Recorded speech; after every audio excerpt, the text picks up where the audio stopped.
Hey there, welcome to episode 62 of Money Never Sleeps, a podcast that looks inside the head of entrepreneurs and at what makes them do what they do. I'm Pete Townsend, your co-host of Money Never Sleeps, along with Owen Fitzgerald, who is on the lam again this week, and we have Paul Smith filling in for him admirably. This episode of Money Never Sleeps is kindly sponsored by Ireland's fintech and financial services recruitment specialist, Top Tier Recruitment. If your colleague need help attracting or retaining great talent for your fintech or financial services company, it is highly advisable that you build a relationship with the folks at Top Tier Recruitment. You can find them at toptierrecruitment.com and tell them we sent you. In this episode, Paul Smith and I talked to Kieran Walsh, COO of Fundrex, an Irish fintech that, along with Norio Ventures, are one of the main organizers of Adminovate, an annual conference for the investment funds industry that is headed for its third edition in January 2020 right here in Dublin. Kieran talks about Adminovate in this episode, how it came to be, and also about finding his own path in startup land with Fundrex. So let's just get right into it with episode 62 of Money Never Sleeps. Money never sleeps, pal. Here we go again. Welcome to Money Never Sleeps. We're recording today from the offices of our sponsor, Top Tier Recruitment in WeWork Dublin Landings. I'm Pete Townsend. I'm Paul Smith. And we're here with Kieran Walsh, friend of the show and COO at Fundrex, who I partner with for the annual Adminovate conference. Welcome to the show, Kieran. Cheers, Pete. Thanks for having me. Thank you. We had one of your colleagues, Des O'Donoghue, on the show way back in the 20s, I think, or it might have been in the teens that we had him on. And he did some amazing prep for the show, which was to go through and find some of the top 10 quotes from entrepreneurs that inspired him. But he also said he never felt like an entrepreneur because he just kind of came in when there was enough money to pay him, right? He's never shy, Never shy. But no, shout out to Des. Hopefully he's listening. He says he probably likes YouTube more than he likes podcasts, but we'll give him the benefit of the doubt. So we wanted to just bring you out to the show, Kieran, for a couple of reasons. One, just to kind of hear about your journey into Fundrex and how it is with life on the inside now. You've been there for a number of years in a business that started out as definitely an entrepreneurial venture, but now has become probably a small to medium-sized enterprise.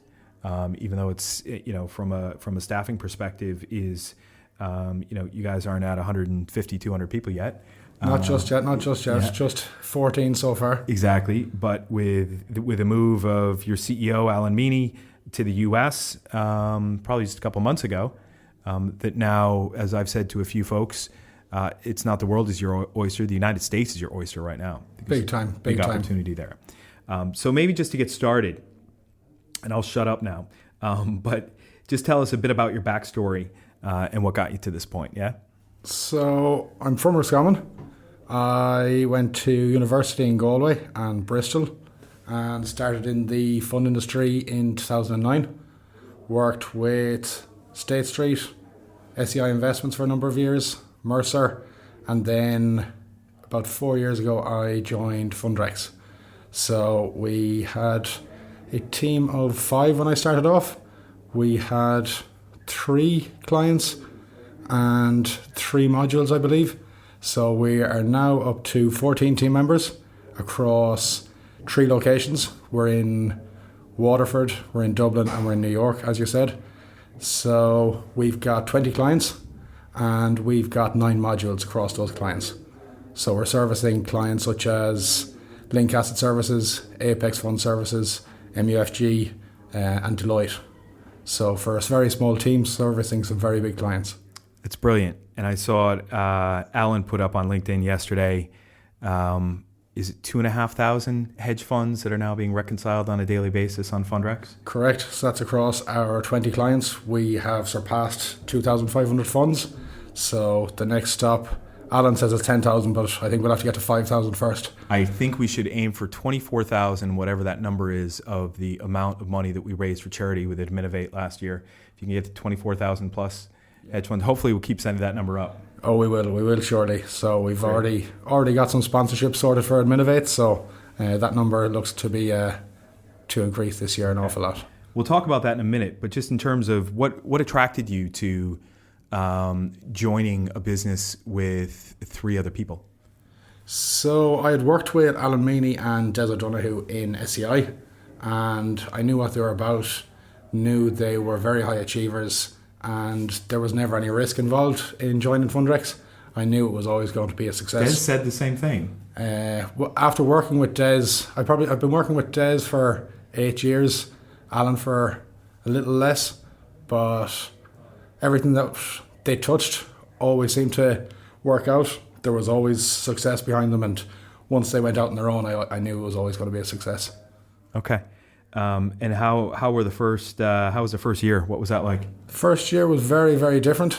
I had worked in operations for 8 years, and then initially it was just myself and Alan on the business side of it, and we were looking at sales, marketing, operations, client relationship, cleaning the office, emptying the bins, everything. So anything that wasn't developing the software, we were looking after. So I'd gone from a purely operations role to looking at the whole business side of it. So it was a massive, massive change and a steep learning curve. Absolutely. So tell us a bit about Adminovate. What is it? Why does it exist? So Adminovate started in 2018. We're looking at the third year of it now. But yourself, myself, Alan, Des, when we started looking at it initially, we had all come from an operations background. We had all attended events all over Europe. Now Alan's at events in New York, and none of them are operations focused. None of them are innovation focused. None that we've attended anyway. And we just wanted to put that spin on it and show people out there and show people in the back office and in the operations roles what is possible and how they can actually look at their jobs, look at their roles, and change what they're doing on a day-to-day basis. Okay. And so it's a one-day event in January that's coming up, yeah? January 16th in Trinity College, Dublin. So it's the third year we've hosted it there. Great venue, city centre location. And year one we had in around the 300 mark. Year two we had 330, 340 total. So this year we will surpass that number again. Yeah, absolutely. And having been through it with you guys now, and this is like you said, it's the third year going into it, I can definitely feel the momentum. It's exciting to be a part of. I love doing it. I mean, the reason why I love doing it is because, like you said, it's just opening people's eyes and opening their minds to what's out there. I think in the last couple of years, we, really tried to push the envelope on that a bit and say that, listen, look at some of these technologies that are out there that are being used in other industries and that are starting to grow in terms of their uptake. It shows some examples of entrepreneurs and people who had left the funds industry and were doing other things now, and that there's, anything's possible in terms of your career, right, Paul? Anything is possible, yes. But we sponsored Adminovate for the first time last year, and we were, pretty quickly back to you this year, I think, to sponsor. Apart from the charity side of it, it was a great event. I know I spoke on the talent panel. But, feedback from anyone I spoke with at the event genuinely was fantastic. For guys you're not professional event organisers, it's... Getting there. It's way better than some of the stuff that I've been to that's, professionally done and in it just to make a few quid. It's a really good event. I think one of the big reasons behind that is because we're all coming from the industry. We know the issues the people in the industry are facing and what they want to learn about, what they want to know, what's happening in other firms that they may not be seeing in their firm and what they can actually be doing. So because we've had, I won't say how many years experience between the lot of us, but we've seen all of that and we've got that experience. And it seems relevant, It's not just a big sales pitch. Yeah, no, exactly. I think it was the first year, with the Fundrex name being in lights up there, that, but with me being up there as the MC, just because I love attention, there was no muscling in of Alan or Des to say, I need to make sure I get a few words in. Now, obviously, the guys do, but it's like, hey, look, we're just looking to put this on. We want to get this event done and get it done for the industry. And there is a bit of an altruistic slant to it as well. Never mind, like we said, all the proceeds, all the profits go to charity. In terms of, Kieran, the fit right, with what you guys are trying to achieve with FundRex. And I kind of have a feel for the spirit of the business, but I'll let you tell that story. With what you guys are trying to achieve with FundRex and with what we're all trying to achieve with Adminovate, what are the parallels there? We are hoping and striving to be the leaders in innovating in the industry. We want to be seen to be different. The industry is changing an awful lot. It's one of the areas that we'll focus on in Adminovate this year, is the change in landscape of the Irish industry. But with all the change and with all the technologies that are available, we're just looking to be seen as the leaders in the market in our space. With Adminovate, with our clients, with everything that we do, that's what we're looking to achieve. Okay. Would you recommend that other businesses of your size try to take this on? Definitely. In the same industry, in separate industries, it's a great way to grow your network, be seen as an innovator, lead from the front, and it's a great way of getting the name out there in a positive light between bringing industry professionals together. An awful lot of people that work in day-to-day ops don't get to attend a lot of these events. The charity angle, it all adds up really. Absolutely. And do you think, if you think back across the last 2.5 years, was there a moment during the life cycle of Adminovate that we've been through so far where you kind of realize, oh, wait a minute, this is actually going to work? I think I was always confident before year one. After having, just over 2 years of FinDig events, where the idea of Adminovate really came from, where we had evening events covering one topic a quarter. We had always had a great crowd at that. The crowd at that was attending that was growing and growing. The interest was growing. People wanted to see more of that and on a bigger scale. And I think once we got the speakers confirmed for year one and pushed that and having a good team there behind us as well, it was always going to be a success with the content, the people, and the industry, the interest in the industry. And year two, it just grew from there, and just hoping that it keeps growing. So I know Des and Brian actually visited Trinity last week to have a look at the rooms again, make sure everything is all set up and as we need it. But they also got a tour of the new business school. So that holds 550, okay. I believe. So next year, that is something that we'll be looking to fill for the event. That new business school is built already, yeah? It's built and it's open, and the two lads got a tour of it, so wow. We're up next, I think. That went up quick. And just with you personally, Kieran, kind of one of the things that I've noticed is that in all the discussions and conversations that we've had around Adminovate, around the speakers, around the agenda, around the scheduling, you're always the one that seems to be the most grounded in what does the audience want. Possibly. You are. You absolutely. You're the voice of reason that keeps bringing it back. Because I'll be in there talking about, I want to get people opening their eyes to artificial intelligence, and machine learning, and distributed ledger technologies, and Alan will be in there. I don't know, with what he's looking for, and Des will be, no, that's boring, Pete. Let's look at something else. And you always kind of bring it back. What do you think that comes from? I'd say it comes from trying to be a problem solver throughout my career. Yeah. And trying to see what people actually need, what works. And even attending an awful lot of different industry events, I've seen what works and what doesn't. There's some events you'll attend where they're excellent, and then there's others where the content is just repeating itself event after event. Yeah. And that's why we have to keep Adminovate fresh. Absolutely.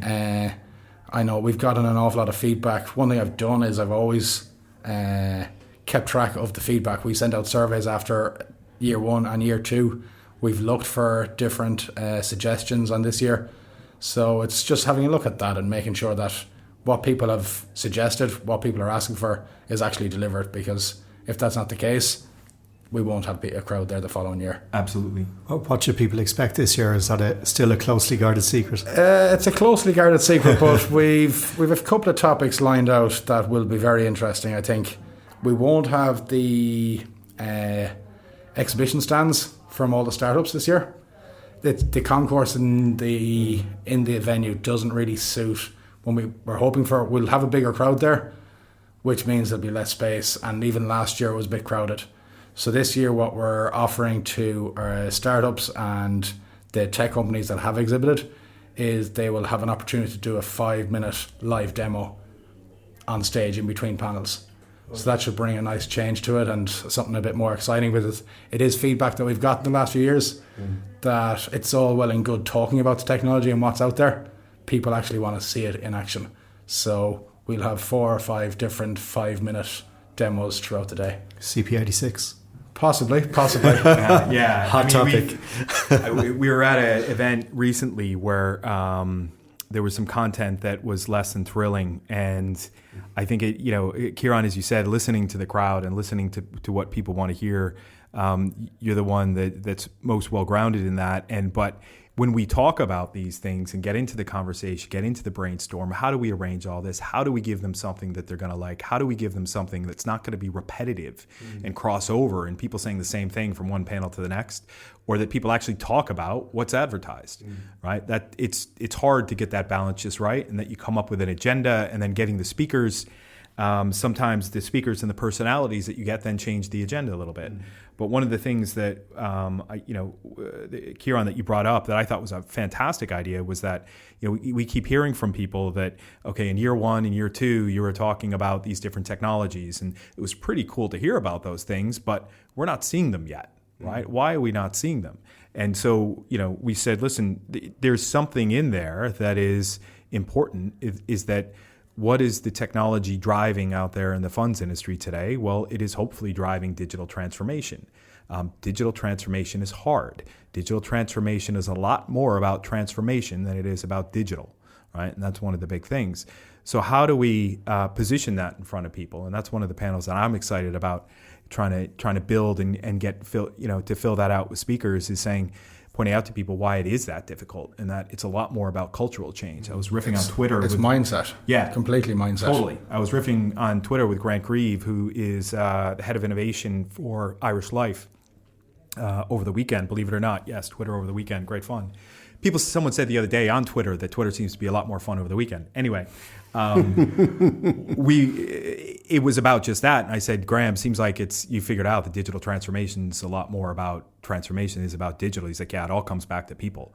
It's right. If you can't change the culture from the top, you're never going to get some of these technologies in house. And like, I think it was Bill Gates said, people always tend to overestimate the impact of technology in the short run and underestimate its impact in the long run. Now, this isn't kind of a told you so type panel, but this is just saying, listen, what do we need to influence in the funds industry? And that's always been something important to me. What influence can we wage? And sometimes it's not just about opening people's eyes to tech and innovation. It's about opening people's eyes to, leadership, opening people's eyes to, the impact of risk appetites on what organizations do. And I think there's a couple of particularly interesting nuggets to explore there. Kieran, again, just back to you. What kind of keeps you going when ticket sales are slow and speakers are saying no? I think I believe in the event. I believe in the content, and based off the last 2 years, we've been able to deliver that content, and I think the content will get people excited to actually speak on panels. There's what we've already discussed, the outsourcing and the digitization. But I think the one that I'm looking forward to most is going to be a wellness panel, and it'll look at the benefits that some employees are given in the workspace, and if a pool table and a ping pong table actually makes a difference, or if and mental health in work and stress and how people deal with all of that. And I think it'll be a very interesting one. Everyone will be able to relate to it. So I think, based on the content that and the agenda that we're coming up with, people will be excited to participate in these panels. And if it takes a bit of time, we'll get there. But I think just thinking back to last year and the day that we had and having such a great day at Trinity, just looking forward to that again just keeps us going. I was unfortunate to miss year 1, but I had to go and sun myself on the beach in Australia. But yeah, we'll be there this January. Good man. What are some of the other highlights of the day beyond just the content that you enjoy or that you think the audience enjoys? Well, it's a great networking event. There's 5 different sessions throughout the day where there's networking, and then I think the part that Des is most excited about once again is going to be the quiz afterwards. Yeah, where everyone just gets to let the hair down, discuss today what worked, what didn't work, get an awful lot of feedback, and just chat to an awful lot of our peers and see what issues they have, what they're going through in their day-to-day jobs, and what can be improved on, and just seeing how just being able to network with our peers in a very relaxed environment after a good day of content. And see how smart they are with the quiz. Correct. Yeah, we recently had one, and one of the rounds was, are you smarter than a 10-year-old? And I'm not sure if many in the room were. Well, I missed the table quiz, the one you recently had, and I wasn't able to stick around the last 2 years after Adminovate, but I'm definitely gonna make it for the one coming up in January. What's the best way for people to get involved? So the tickets are on sale, and we'll share the link for those with this. There's group discounts available. People can sponsor. We have a number of sponsorships already sold, but there's still a good few left. People can contact us if they want to go with the tech demo, and there's the speakers. If anyone wants to come and speak at the event, let us know and we can see if there's a suitable panel for you. Cool. And just so people know as well that we're not here just hawking tickets, because all of the proceeds beyond the costs go to 2 great charities. One, which is Basis Point, which is the funds industry charity. The other is Trinity Access Programs, which is obviously driven by Trinity, but what it does is that it delivers benefits to second-level education in areas that have less resources than those of us, around the inner city. So what that means for me, Kieran and Paul, is that I have absolutely no shame in getting friends to shell out for this. Right, correct. Because it goes to people who need it much more than us. And just tell the story from last year. One of my pals, who shall remain nameless, I bumped into him at Adminovate. He came in for the last couple of sessions, and he said, "Geez, it's a big crowd. You guys must have done pretty well out of all this." And I said, "What do you mean?" He's like, "All these ticket sales you guys had." And I said, "Well, dude, all the profits go to charity." He's like, "What is wrong with you?"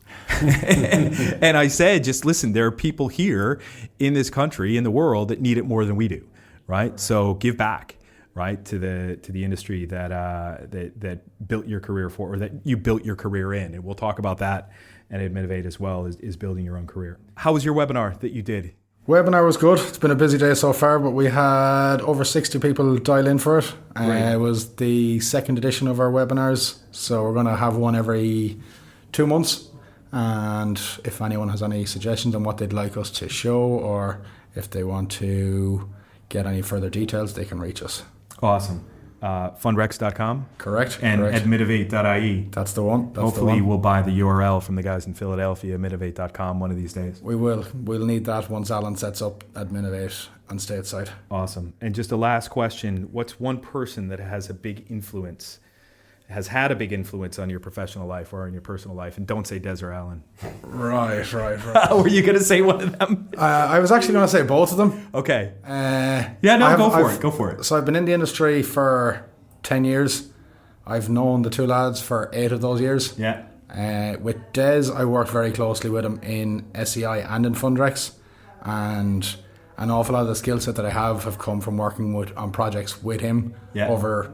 I think we were working together for over 4 years in SEI before we started working together in Fundrex. And Alan so I think an awful lot of the skills that I have were grown from the projects I worked on with Des. And then on the business side of it, when I started working in Fundrex, what I learned from Alan from day one, I was 100% an operations professional, and that was it. So it's learning from him on a daily basis, learning from the 2 of them on a daily basis of how to actually grow a business and sell. And Jesus, that's hard, isn't it? Very, very hard. And enterprise sales is not getting any easier, but you keep learning, and with the two guys there, they're massively interested in learning that side of it and keep improving that side of it, and that I think it would be the two of them really. Awesome. All right. Well, thanks for coming on the show, Kieran. Thanks for having me. It's great to have you here. And we'll be catching up next week. Lovely stuff. Great.